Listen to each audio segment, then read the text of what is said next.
This is such a treat to be here. It's one of my favorite days of the year because it's such a great opportunity to recognize and congratulate folks who have been such incredible role models for humanism, and we couldn't be prouder.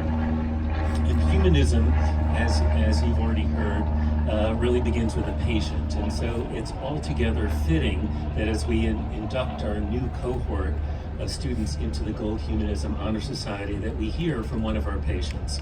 And Justin Sandler is a patient of UCLA Health, and as a result of his medical journey, which we'll all hear about in the next few moments, he has become an active volunteer in UCLA Health, specifically as a member of the Patient Family Advisory Committee. And today, Justin is here to remind us how humanism is really an integral part of healing. So thank you so much, Justin, for coming and joining us today. Thank you.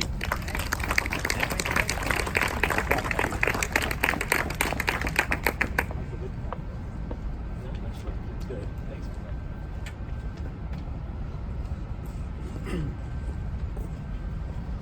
All right. I want to start out today by telling you a quick story. It's about a boy who grew up in the north suburbs of Chicago. He had a relatively normal childhood, not necessarily an easy one. Shortly after graduating from Indiana University, he moved out west. He's been working in the entertainment industry ever since. Professionally, he's a director, actor, drummer, and he owns a production studio with his wife, Mary Lou. He worked very hard over the years to build a career in his field. He was about to take the game to the next level. At the same time, this is right around the spring of 2017, he was also in peak physical condition, competing in a Gold's Gym Fitness Challenge while playing in a flag football league. Everything in his life was about to launch to the next level. Therefore, it was a great surprise to all when he was diagnosed with cancer on May 4th, 2017, in the form of a germ cell tumor that was aggressively growing inside of his chest. Obviously, if you haven't figured it out yet, he is me. When we first found the mass, I was thrown into a whirlwind of testing that led me to UCLA facilities all over town to be poked, prodded, even surgically biopsied. Living in that world of knowing that something is wrong but not knowing what can be a very disorienting and scary experience. Getting the diagnosis is almost a welcomed relief. On May 4th, I saw my cardiothoracic surgeon again, Dr. J. Lee, and he gave me said diagnosis. Shortly thereafter, I got to go meet my new oncologist, Dr. Alexandra Dracaki. Within days, I was living at UCLA Hospital, Santa Monica, doing round-the-clock chemo for a week at a time. I did chemo for 3 full months, and on August 4th, Dr. Lee sawed me open to remove the dead tumor. Along with it, he had to take out 1/3 of my right lung, my left innominate vein, and a 15-centimeter patch of my heart's pericardial sac, which he repaired with Gore-Tex. My entire superior vena cava was rebuilt with bovine heart tissue, and I was sealed up with titanium coils. So I was supposedly cancer-free. Not so fast. In December, I was having some complications, and I found myself on the 16th of December being rushed into an emergency surgery. My heart was collapsing under 1 liter of fluid. 1 week after that close call, Dr. Lee and his team went in again for yet another surgery. This time we had to create a pericardial window and also test my heart for cancer. Fortunately, no cancer was found. However, my left lung and my heart had somehow fused together, so we had to fix that, obviously.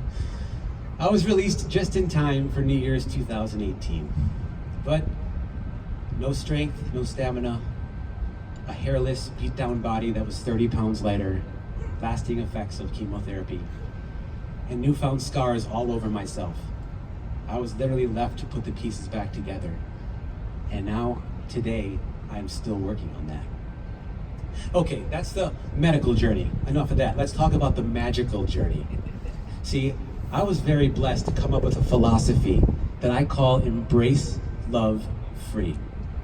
This gave me an entirely new way to view my cancer. See, when facing an illness, one has, the ability, I'd say, to grow and evolve in unimaginable ways. Now, on the other hand, it's very easy to fall into a victim mode. After I was diagnosed, I had to make the firm decision that I was not going to be the victim, not this time. I was going to be the victor instead. That changed everything for me. So you future doctors, I say, view your patients not as victims of an illness, but instead as beings who are capable of infinite possibilities. Now, how are you going to do this? I'll share 3 ideas with you today. First, sit down. What do I mean? Take the time and sit down with your patients. When doctors entered my room, I invited them to sit down. Now, they didn't always take me up on it, but the ones that did earned a little more of my trust and learned a deeper understanding of my needs. See, when you sit eye to eye, it's a mutual respect and it shows more compassion. As a patient, no one likes when someone's standing over them. Now, sometimes doctors are in fact in a hurry, but you can still be aware of your body language. I feel that most patients will truly appreciate this. Second, connect. Take a few seconds to connect with your patients. Ask them questions, but more importantly, listen. Rachel Naomi Remen, a professor of integrative medicine at UC San Francisco, said, "The most basic and powerful way to connect to another person is to listen, just listen. Perhaps the most important thing we ever give each other is our attention. A loving silence often has far more power to heal and to connect than the most well-intentioned words."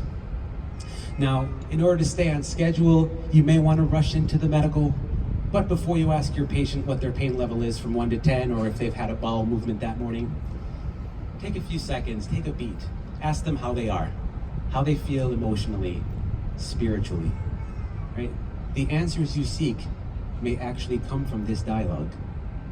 When medical staff came into my room, I made sure to ask them how they were doing. Okay, third, empower. Empower your patients to take on some of the responsibility for their healing.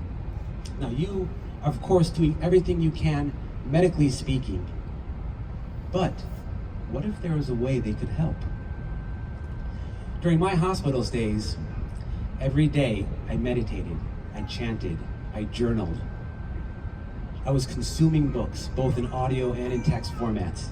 I exercised, ate healthy, kept myself hydrated. Heck, I even put lavender essential oils around my room to create an environment that was welcomed by both hospital staff and myself. I chose to keep myself in a space of love and healing because I knew that would give me the best chance of surviving. Dr. Daniel J. Siegel, professor of psychiatry right here at UCLA, said, "Treat people as if they were what they ought to be, and you help them become what they are capable of being." You are here because you already understand the importance of humanism. I don't have to say it, but you are our future and the leaders of tomorrow. I encourage you to go far on this road. Your most humanistic efforts will lead you to your deepest connections and your greatest wisdom. With that, your ability to heal will only multiply. I am so very proud of each and every one of you. I wish you a fantastic journey. Thank you so much.